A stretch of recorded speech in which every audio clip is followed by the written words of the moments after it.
the realization of enlightenment or buddhahood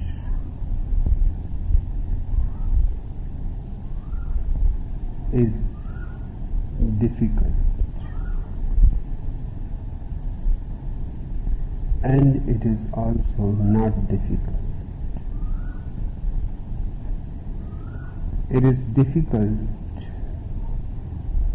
if you start looking for it.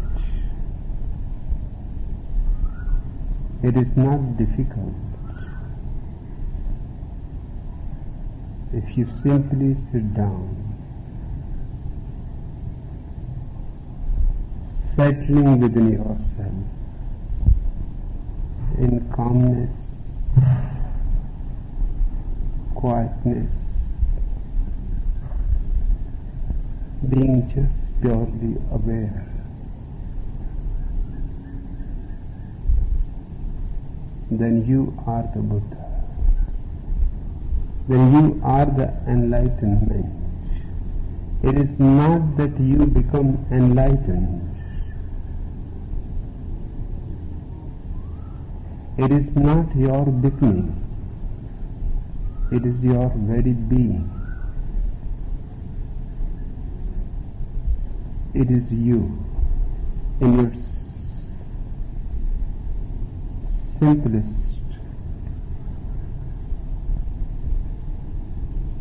spontaneous nature. Enlightenment is your self-nature.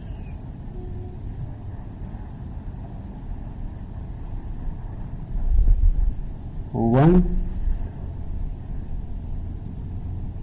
somebody attains to enlightenment,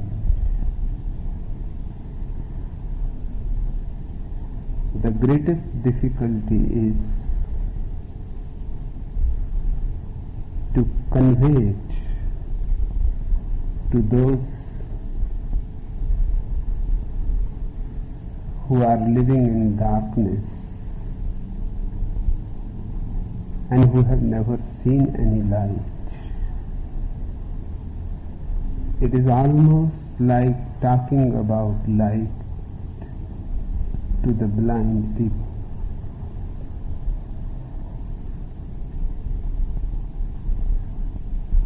One enlightened master has been reported to have said that my whole effort of conveying my experience is just like selling glasses to the blind people.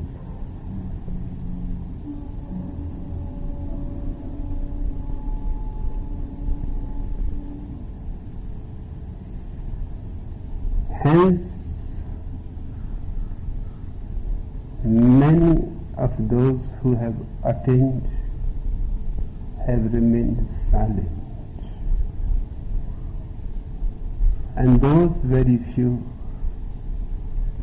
who have spoken, knowing that their words cannot carry their enlightenment, its beauty, its joy, its fragrance, that the moment the experience is translated into words, something essential dies. Only a corpse reaches to the other person.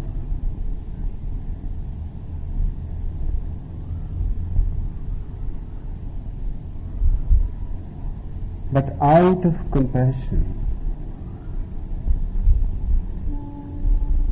hoping against hope, few enlightened people down the ages have made every effort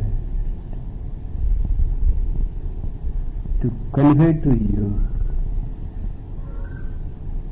that life is not all that you think it is. It is much more, much infinitely more.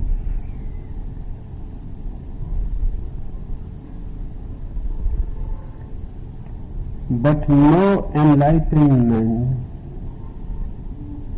has ever written a single word.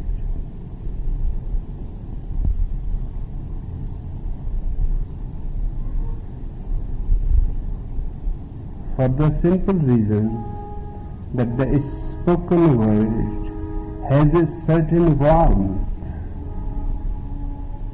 and the written word is absolutely cold. The spoken word has the presence of the Master, but the written word has no presence of the Master. The spoken word is not just a word.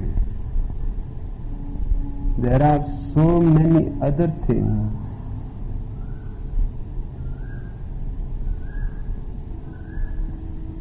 which may be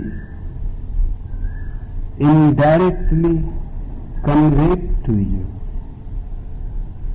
The presence of the Master, the blissfulness of the Master, the grace of the Master, His inviting eyes,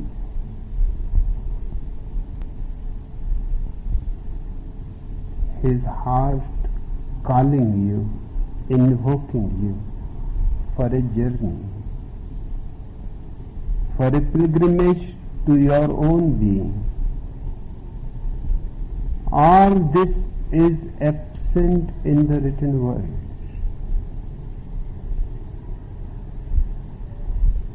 Hence no enlightened man has ever written anything. But the disciples have taken notes.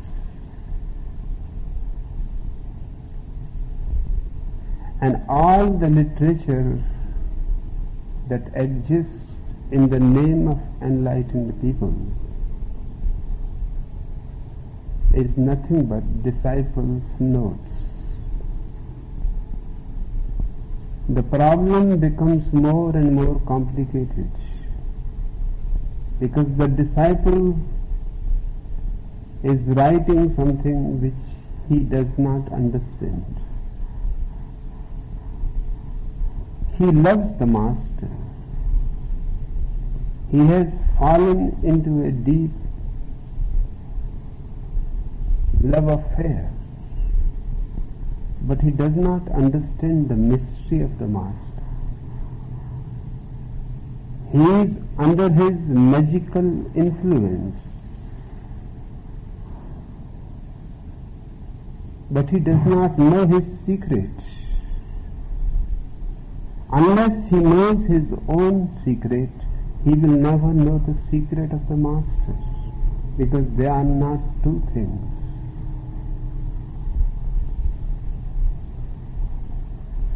But the disciple has been thinking for ages that the words of the Master should not be lost. They are so precious. They are pure gold. At least something for the future generations should be collected. But his understanding is very small. He writes according to his understanding. First, much is lost when the Master speaks. Then much is lost when the disciple hears. Then much is lost when the disciple writes. And when the disciple writes in one language, and then it goes on being translated in other languages, it becomes a far away echo from the original. For example, Bodhidharma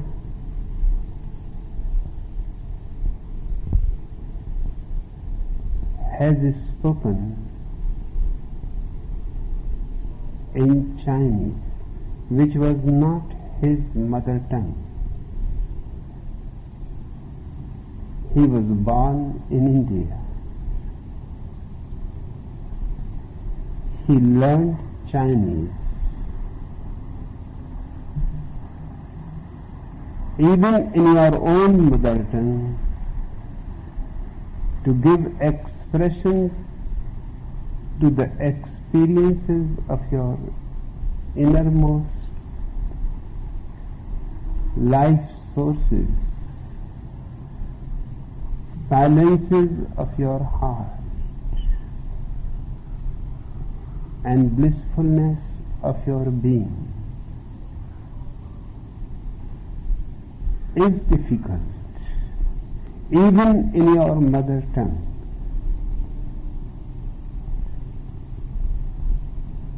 But to speak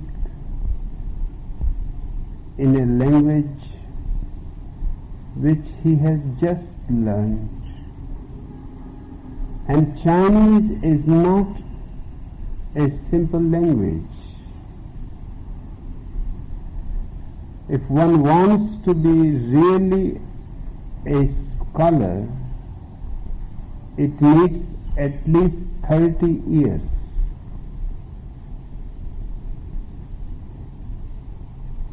Because it has no alphabet. It is a pictorial language. It is a very primitive sort of language. The alphabet brings language to a very simple phenomenon. But a non-alphabetical language like Chinese or Korean or Japanese have a great difficulty for one who is not born in those lands. You have to remember thousands of pictures. Those languages are pictorial. Each thing has a certain symbolic picture.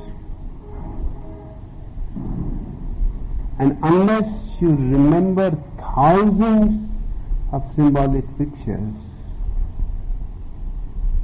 it is impossible to speak, it is impossible to write. And Bodhidharma had only 3 years.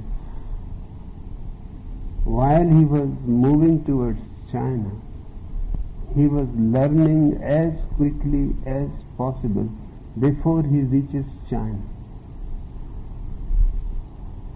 He did in 3 years' time almost 30 years' work.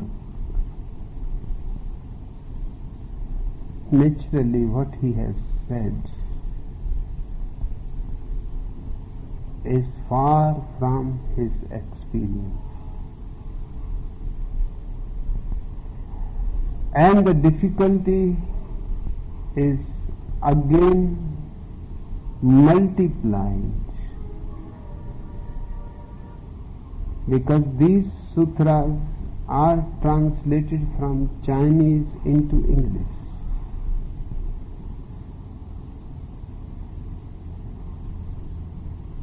For example, I will just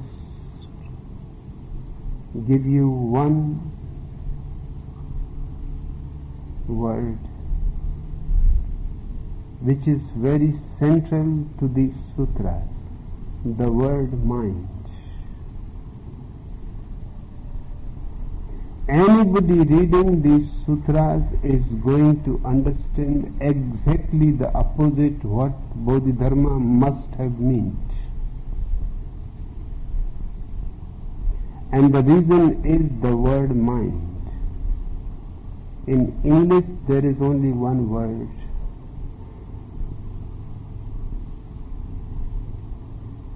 For your thinking process. That is mind. And in English language there is no word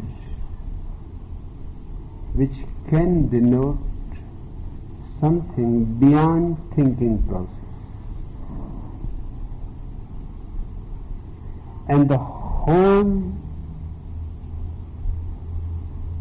philosophy of Gautam Buddha and Bodhidharma is how to go beyond thinking process.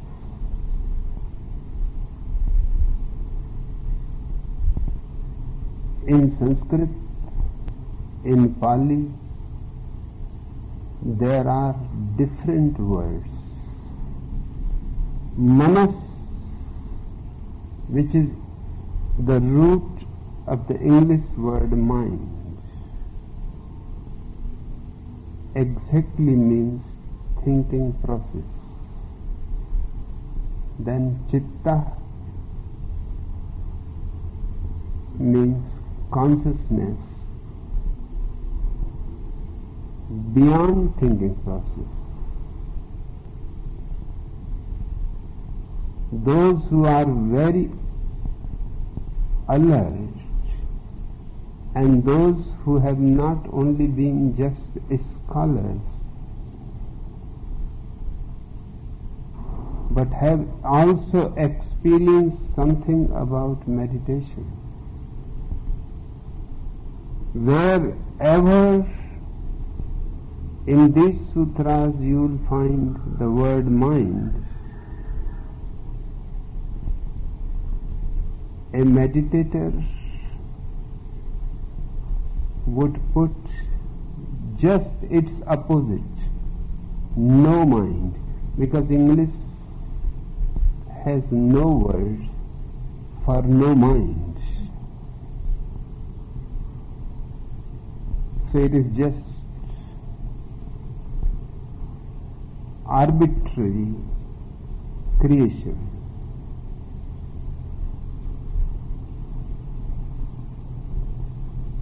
Everywhere in these sutras where mind is mentioned, please read no mind. Otherwise you will go absolutely on a wrong track.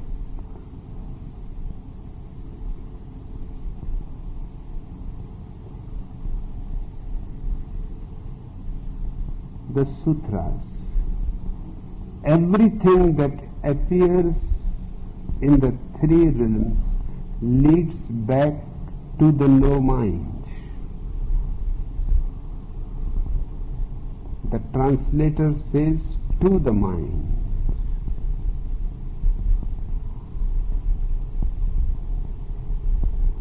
Mind is something to be transcended. Mind is a disease. Meditation is an effort to go beyond it.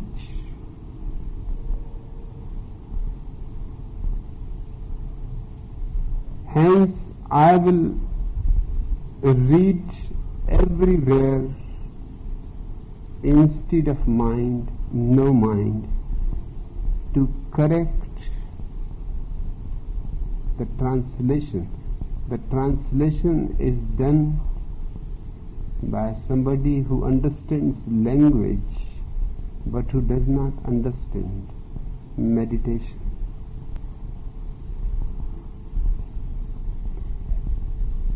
Everything that appears in the three realms, which are the three realms? The body, the mind, the heart, leads to the fourth, the turiya. which can be translated only as no mind, to a silence where there is no ripple of thought,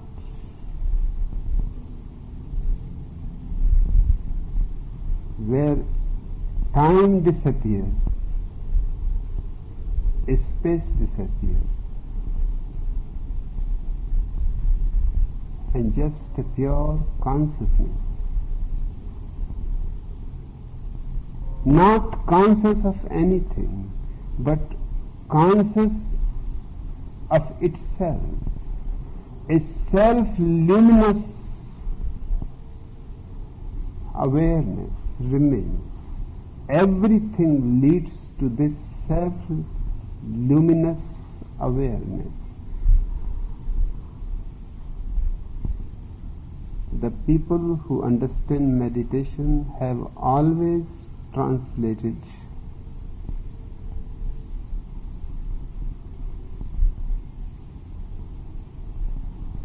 the word chitta as no mind.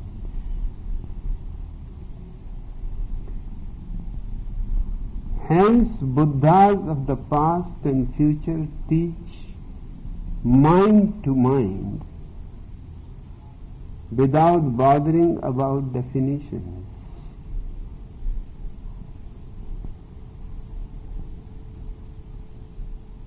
This is so ridiculous. But scholars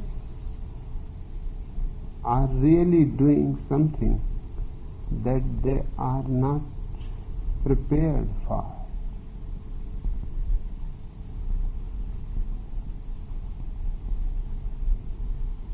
The right thing will be to say, Buddhas of the past and future teach no mind to no mind, from silence to silence,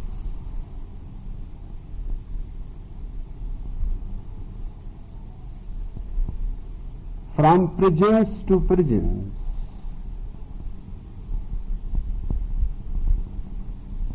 and naturally. In that transfer from silence to silence, in that transmission from being to being, there is no place for definitions. Definitions are part of the mind. The moment you transcend mind, you transcend all definitions.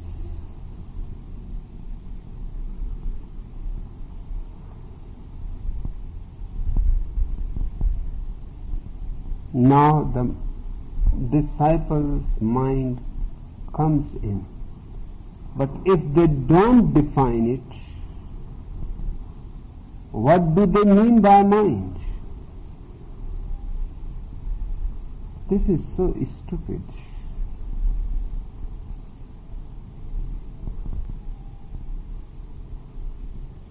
It is unbelievably ridiculous.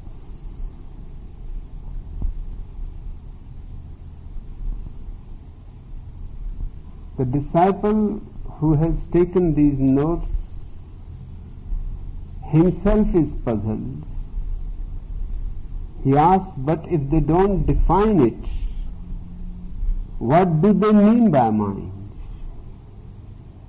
And he answers himself to satisfy, you ask, that is your mind. I answer, that is my mind. It is true about the disciple, but not true about the enlightened being who does not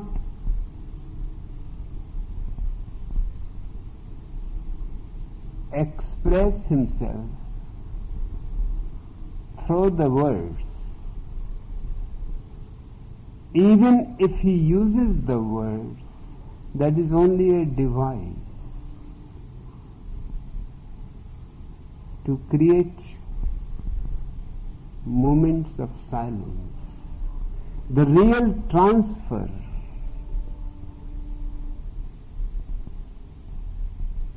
happens in the gaps.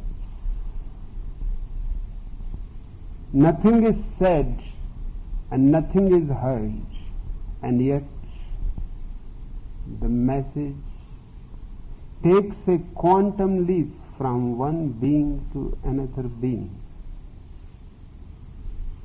This is the beauty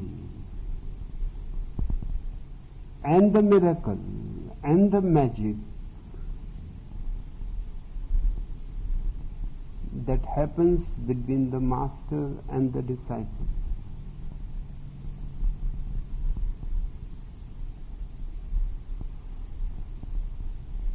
The disciple goes on, if I had no mind, how could I answer?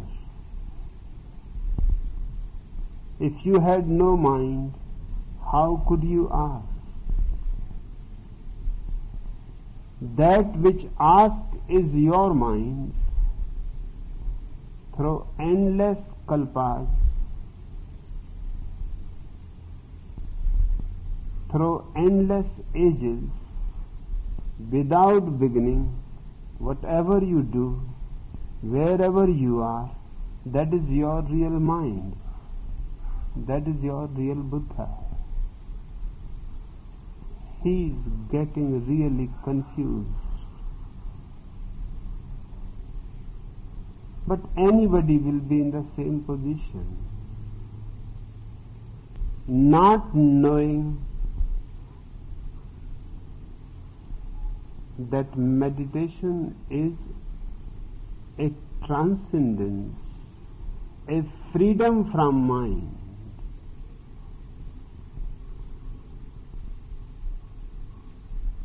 It is a beyond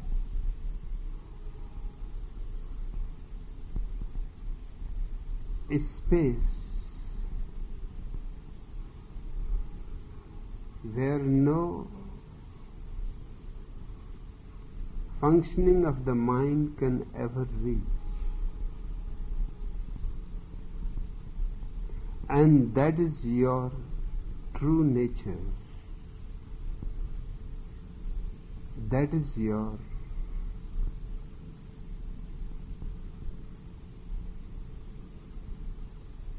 enlightenment, that is your buddhahood.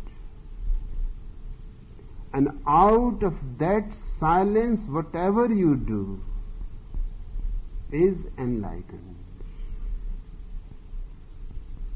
Out of that silence, whatever grows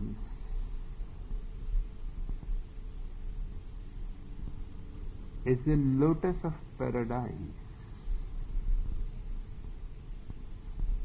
Out of that silence, you cannot do anything wrong.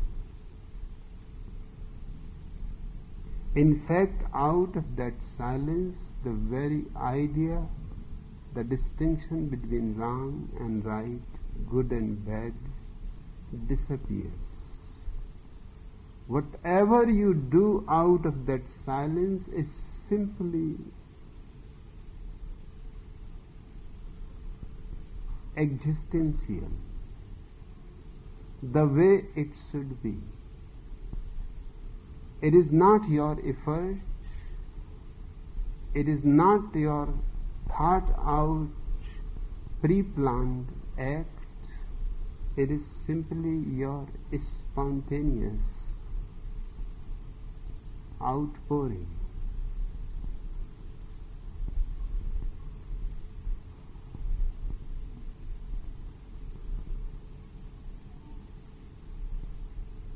This mind is the Buddha. Let me correct it. This no mind is the Buddha. Beyond this no mind, you will never find another Buddha. to search for enlightenment or nirvana beyond this no mind is impossible. The reality of your own self-nature, the absence of cause and effect, is what is meant by no mind. Your no mind is nirvana. But remember, wherever I am saying no mind,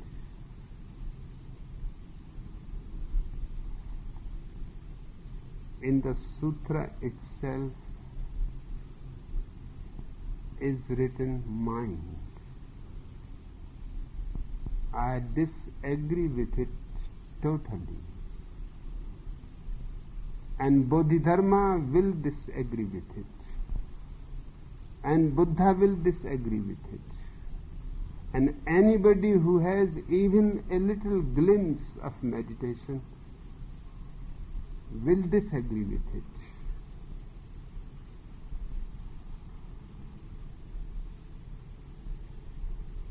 You might think you can find a Buddha or enlightenment somewhere beyond no mind, but such a place does not exist.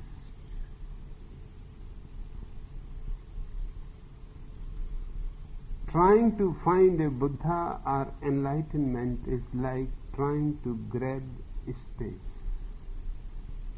A space has a name but no form. It is not something you can pick up or put down, and you certainly can't grab it. Beyond this no mind, you will never see a Buddha. The Buddha is a product of your no mind. In fact, no mind and Buddha are synonymous. But the poor disciple who has taken these notes goes on using the word mind, which is absolutely absurd.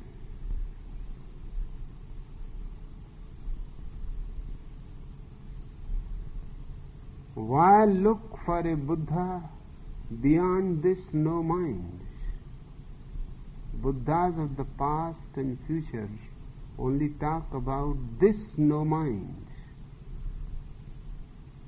This no mind is the Buddha, and the Buddha is this no mind.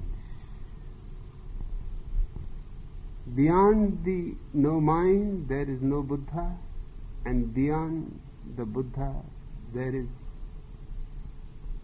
no mind.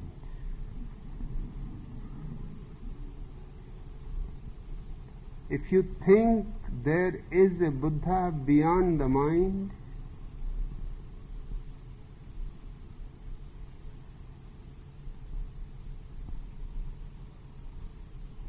where is he?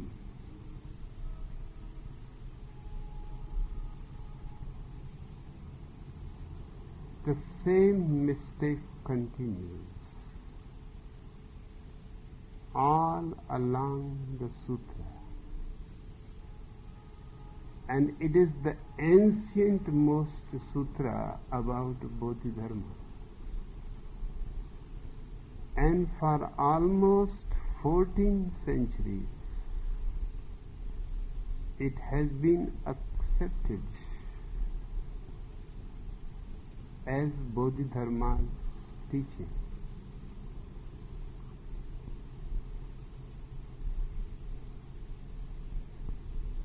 And the reason is that nobody tries to understand the experience by experiencing it. People simply read scriptures. They become knowledgeable, but deep inside the ignorance prevails. They start talking about light, but their blindness continues.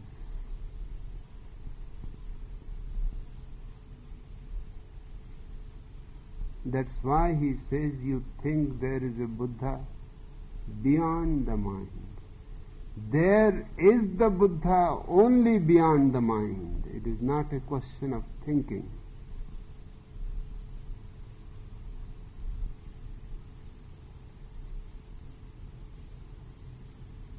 But this stupid disciple says there is no Buddha beyond the mind.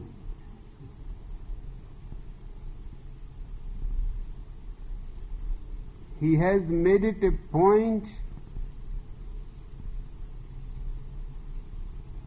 that Buddha and mind are synonymous.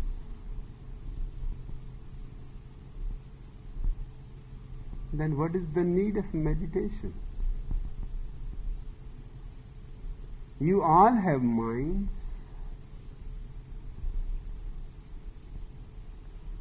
You have enough of Buddha. Do you need more mind?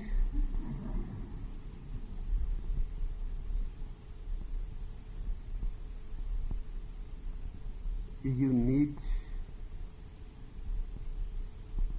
freedom from the mind, freedom from all the fetters of thought, emotions, moods, sentiments. They all constitute your mind. And beyond them there is a witness, a watcher. That watcher is the Buddha.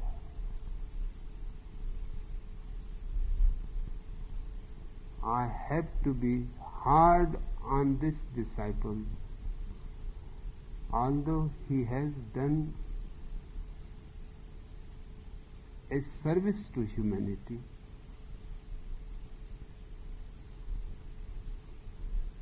He has kept a record of Bodhidharma's words, although he is not capable of keeping the record in a right way. But still,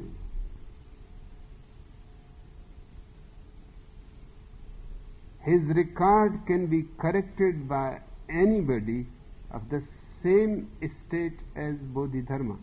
So there is no problem. He has done a great service, although he is stupid.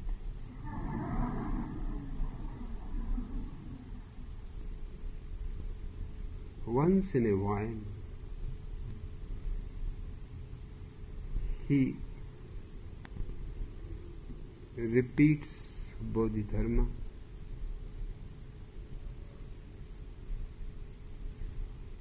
You can't know your real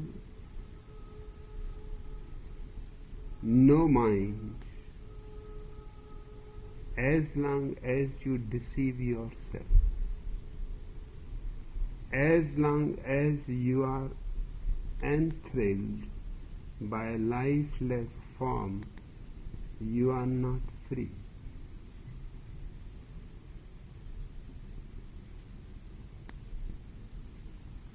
What is your imprisonment? Your mind is your prison. There are different prisons, but they are all prisons. The Hindu has a different kind of prison, different architecture. The Mohammedan has a different prison, different architecture. The Christian has a different prison, and so on and so forth.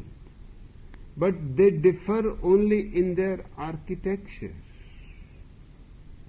As far as the prisoner is concerned, they are all prisons.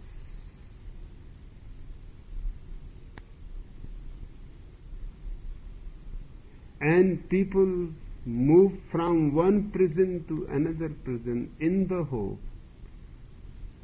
that perhaps they will find freedom. The Christian becomes the Hindu becomes the Buddhist becomes the Mohammedan, and they are simply changing prisons.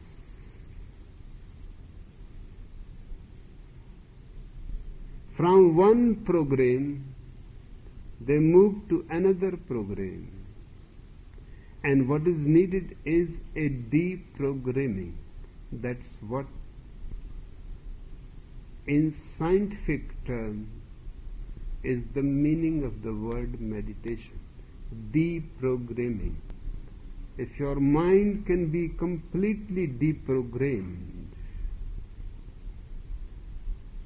that it becomes a completely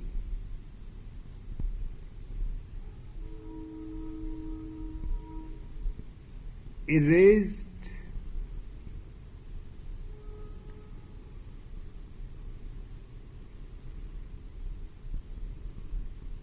tabula rasa, a clean slate from which every knowledge has been erased. This innocence is the beginning of no mind. This innocence is the birth of the Buddha in you.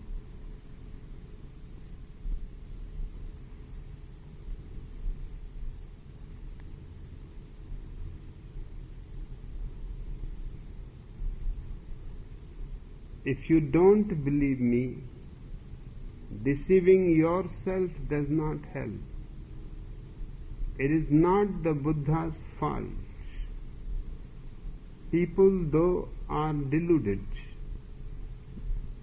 They are unaware that their own no mind is the Buddha. Otherwise, they would not look for a Buddha outside the no mind.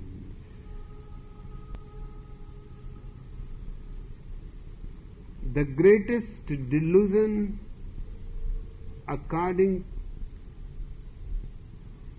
to those who have reached to the highest peak of awareness, is searching and seeking outside yourself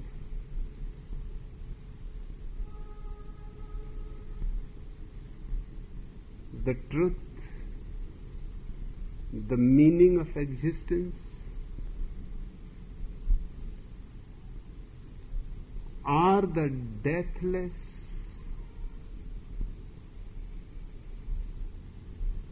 eternal current of life. Mind always tries to look outside, because the very function of the mind is to work in the world.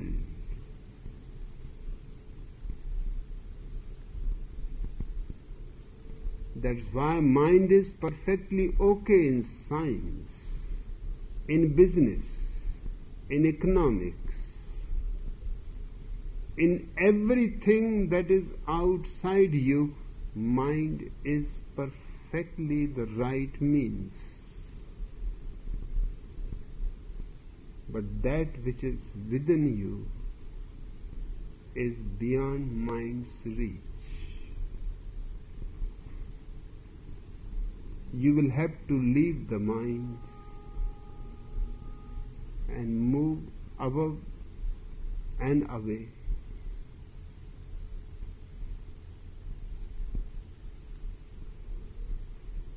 The moment you become only a witness, watching the mind as something outside you, you have come home.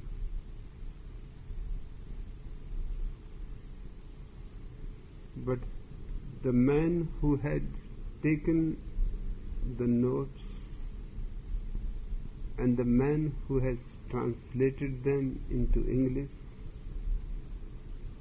perhaps both have no experience of meditation. They go on repeating the word mind, where only no mind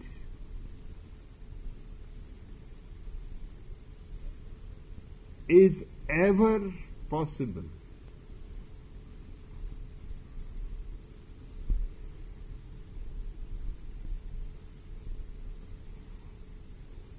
Buddhas don't say Buddhas. Now this I can say must have come from Bodhidharma.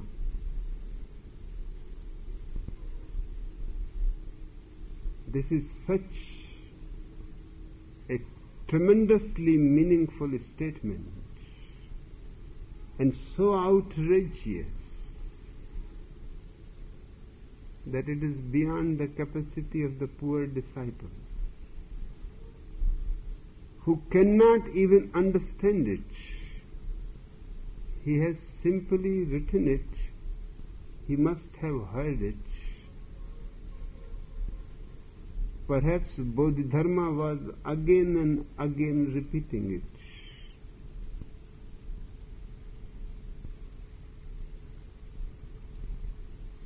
This is one of the most essential teachings of Gautam Buddha, that nobody can save you. Jesus says that I am the Savior.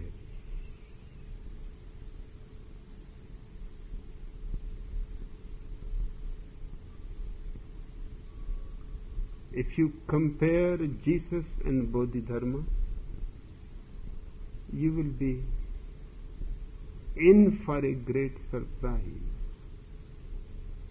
Jesus says, you are the sheep and I am the shepherd.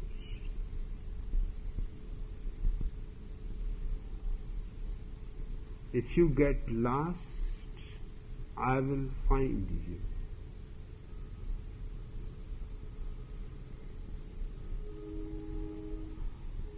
And it looks, for those who don't understand, a great compassionate ideology. Jesus seems to be of great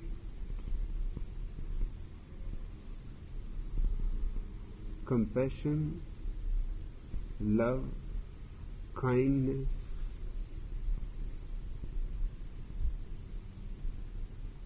In fact, that's what Christians say, that he sacrificed himself to save humanity.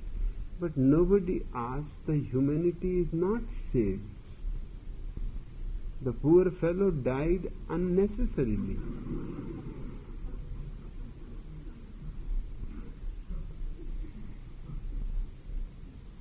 I have always been wondering, I have been listening to Christians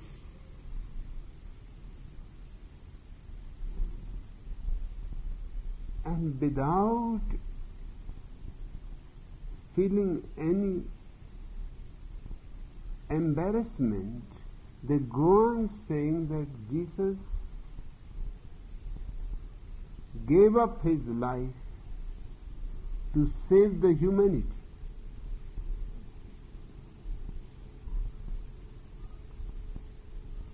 I used to be very friendly with a preacher, Stanley Jones. He was a world-known Christian missionary and had a very philosophical bent of mind.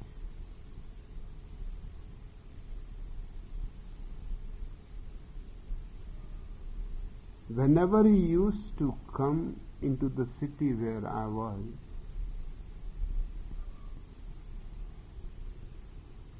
I always used to go to listen to him. One day it was too much. He was continuously repeating that Jesus is the only Savior.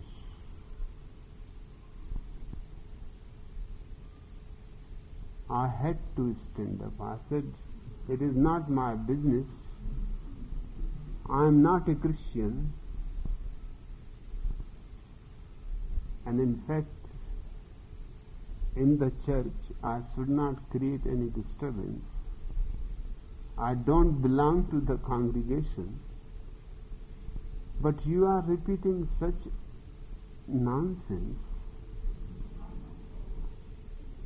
You go on saying that he saved the humanity by giving up his life on the cross. But the humanity I don't see anywhere saved.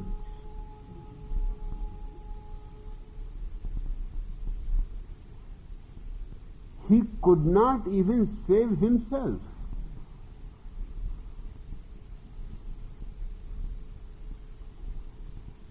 But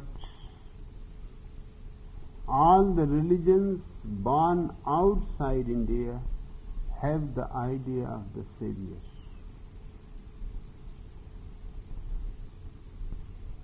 Mohammedanism, Judaism, Christianity, three religions are born outside India.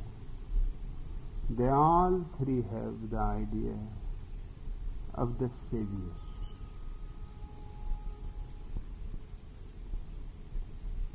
In India there are 4 religions: Hinduism, Sikhism, Jainism, Buddhism. Jainism and Buddhism are the only 2 religions who simply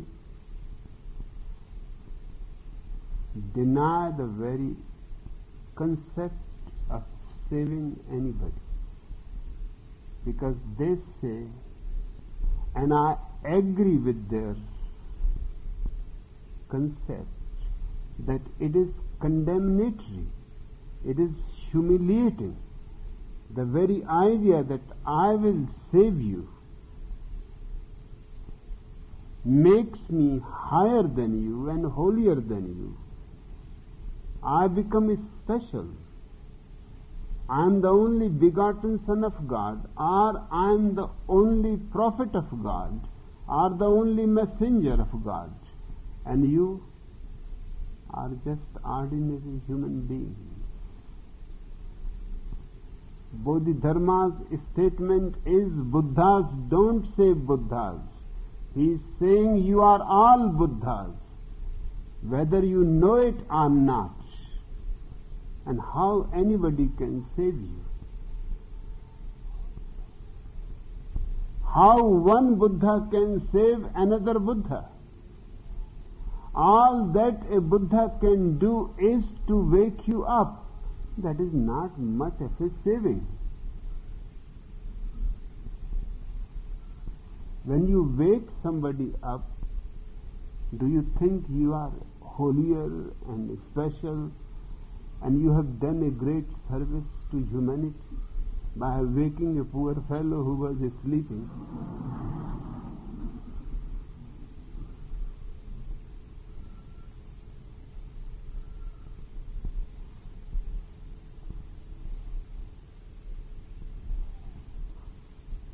Buddhas don't save Buddhas. This is a very pregnant statement. It gives equality to every being.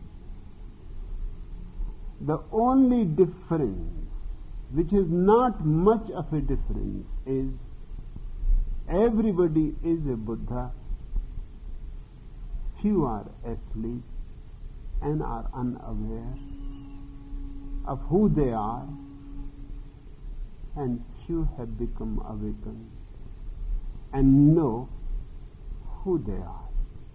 But essentially, there is no difference at all. And there is no question of saving anybody. It is the right, if somebody wants to continue to sleep, it is his birthright.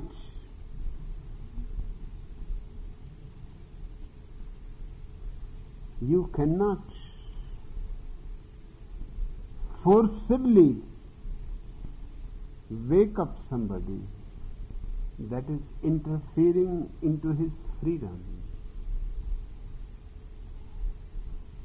It happened, I was sitting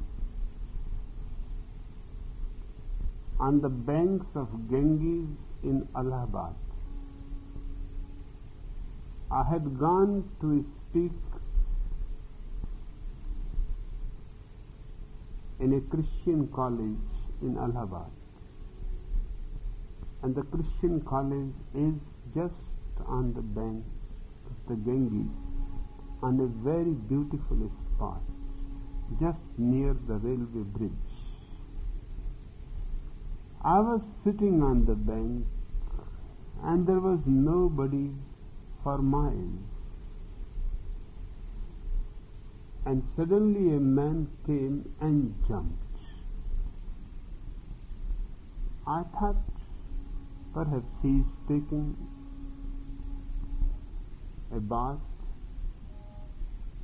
and as he jumped, he started shouting, "Help me! Help me! What are you seeing?" He was just close to me.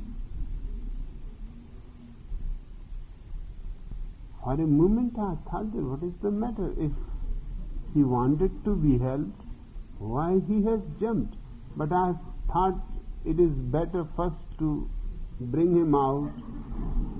If I start thinking about it, by that time he will be finished. So I jumped. He was a heavy man. I pulled him out somehow. And I felt a certain resistance. It became even more puzzling. He is shouting, "Save me, I am drowning." And when I was trying to bring him out, I felt that he is not being helpful. He is resisting my effort. I said, "You seem to be mad. Do you want to be saved or not?" He said, "Please save me." So I pulled him out. And when he was out, he started becoming very angry at me. He said, "Can't you understand? I was committing suicide." I said, "You should have told before.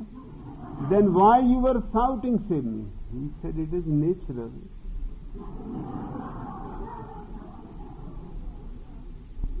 I wanted to commit suicide, but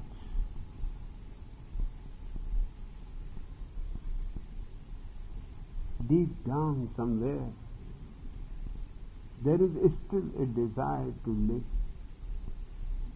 That's why I started shouting. I said, "Okay." I simply pushed him back. I said, "If this is the case,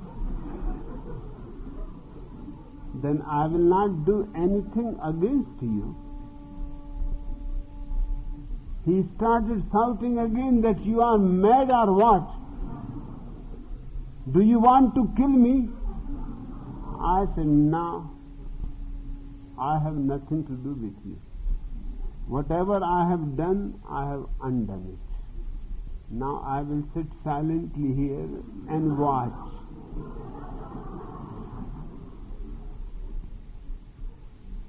Somebody else came by and jumped and took him out.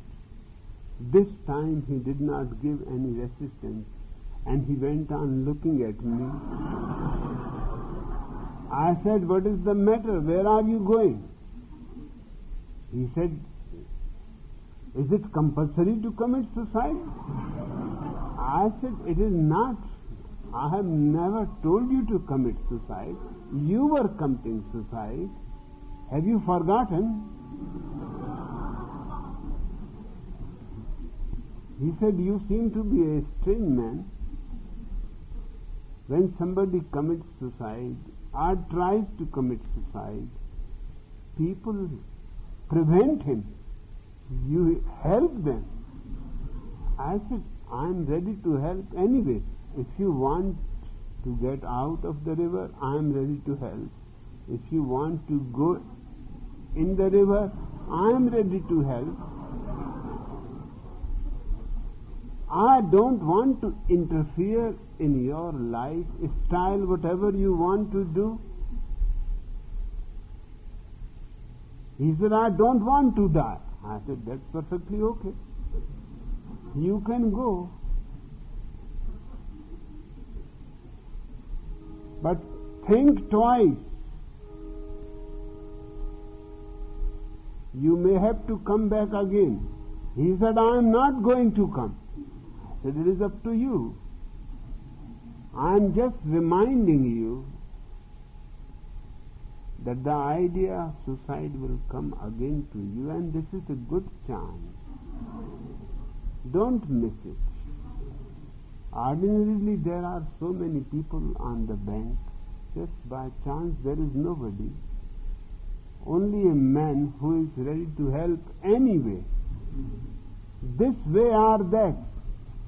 He said, till you are here, I am not going to come. I said, it is up to you. Without me, you will be in difficulty.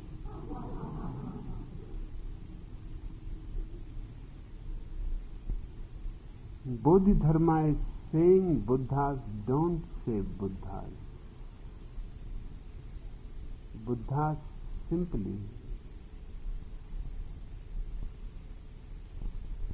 make every effort to wake people to their own reality. But it is not a question of saving. They are Buddhas already. Nothing has to be added. This is one of the greatest contributions of Buddhism and Jainism.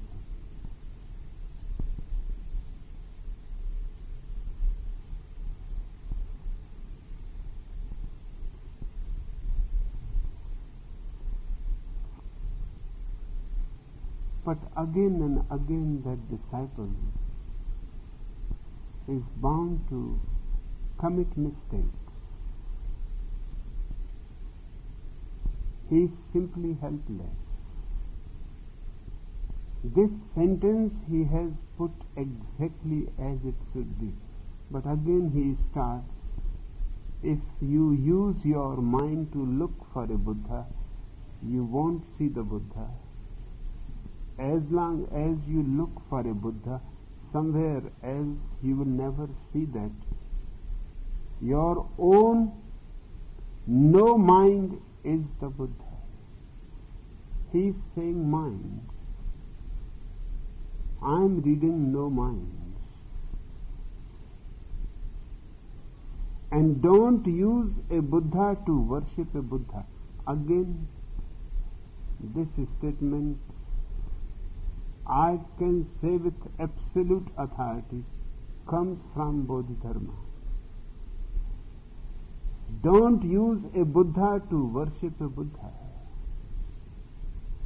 Just as a Buddha cannot save another Buddha, this is absolutely idiotic that one Buddha should worship another Buddha. Buddhism is against worship. The last words of Gautam Buddha were, don't make my statues, don't make my temples, because my whole life I have been teaching you that you are a Buddha and you don't have to worship another Buddha.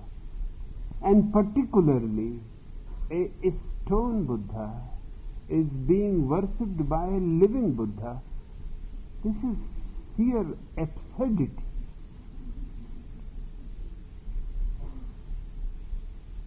And don't use the mind to invoke a Buddha. Buddhas don't recite sutras. Buddhas don't keep precepts. And Buddhas don't break precepts. Buddhas don't keep or break anything. Buddhas don't do good or evil. These statements must be coming from Bodhidharma directly, because it is beyond the capacity of the disciple to say such great things. Bodhidharma is saying that Buddhas don't follow any discipline except their own awareness. They don't follow any scriptures except their own light. Neither they follow anything, nor they break anything, neither they do good nor evil. They simply act out of a spontaneity which is beyond good and evil.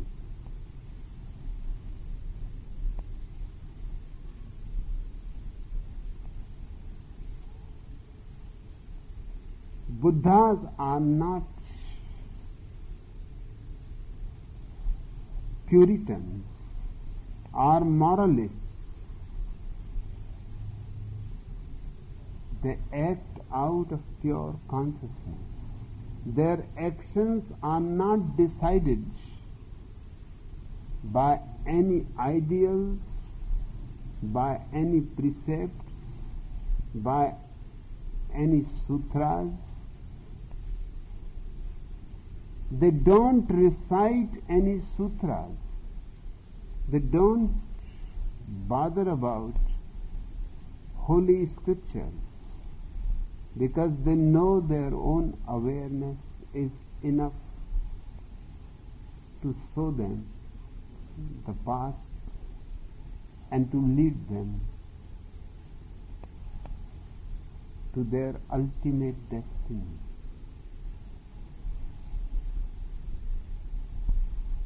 To find a Buddha, you have to see your nature. Whoever sees his nature is a Buddha. If you don't see your nature, invoking Buddhas, reciting sutras, making offerings, and keeping precepts are all useless. These words have certainly the ring and the sound of a man of awareness. They must be coming from Bodhidharma.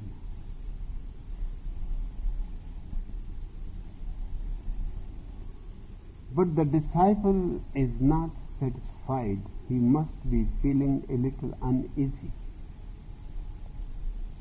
The whole idea that reciting sutras, making offerings, and keeping precepts all are useless. He must be feeling unease, because these are all irreligious ideas. No ordinary religion is going to accept them. Hence he immediately puts his own ideas. Invoking Buddhas results in good karma. Now this is his addition. Just now it was useless, but he could not feel at ease with the word useless. He had to write it because Bodhidharma must have been saying that. But he is free to dilute it. In fact, he starts changing its whole tone, invoking Buddha's results in good karma, reciting sutras results in a good memory, keeping precepts results in a good rebirth, and making offerings results in future blessings, but no Buddha.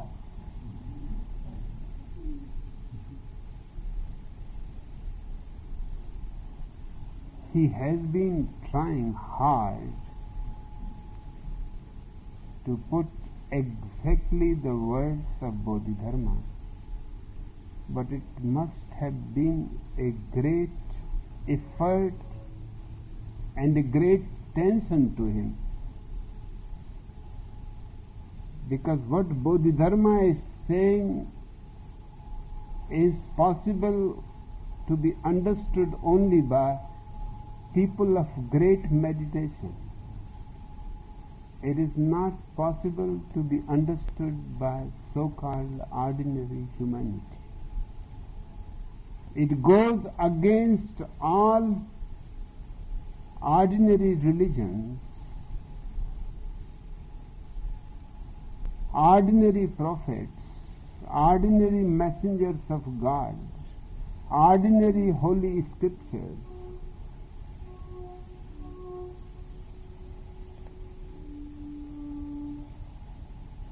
Feeling uneasy, he makes some additions on his own part. Now, if a man reads these sutras without having a taste of meditation, he is bound to be in a confusion, and he is bound to be misled by the disciple. He is mixing and polluting the pure, crystal clear water of Bodhidharma with all kind of crap,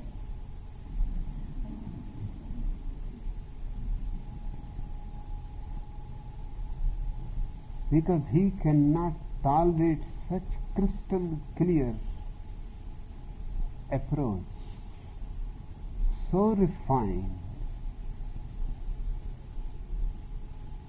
that although there has been many enlightened people in the lineage of Gautam Buddha, but Bodhidharma became the most famous. He is not the founder of Zen Buddhism. The founder of Zen is Mahakashyapa. But even Mahakashyapa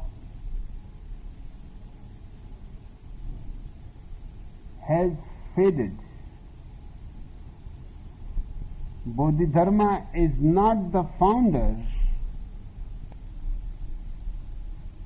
but actually he has become the most important enlightened person after Gautam Buddha, just because of his outrageousness, his non-compromising approach. He is not going to console anybody, he is going to say simply the truth. Whether it hurts you or heals you, it is up to you. But he is not going to add a single word just to console you. Because every consolation is putting you into sleep. Every consolation is a kind of opium. Bodhidharma is absolutely strict. That's why he is painted as a ferocious looking man. It does not mean that he was like that. He was a prince, and I don't think that the way he is painted down the centuries is his actual photograph. It is rather the experience of those who had to deal with him. He was ferocious. And he was ferocious because he will not say any consolatory words. He will simply say the naked truth. If it hurts you, good. Perhaps you need to be hurt, and only that will awake you. You don't need any consolation, because that will put you into a deeper sleep. Bodhidharma is unique, and I can understand why his disciples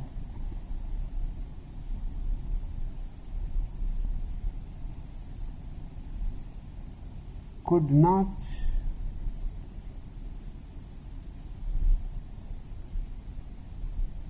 understand. That must have been the case with almost many people who have heard him.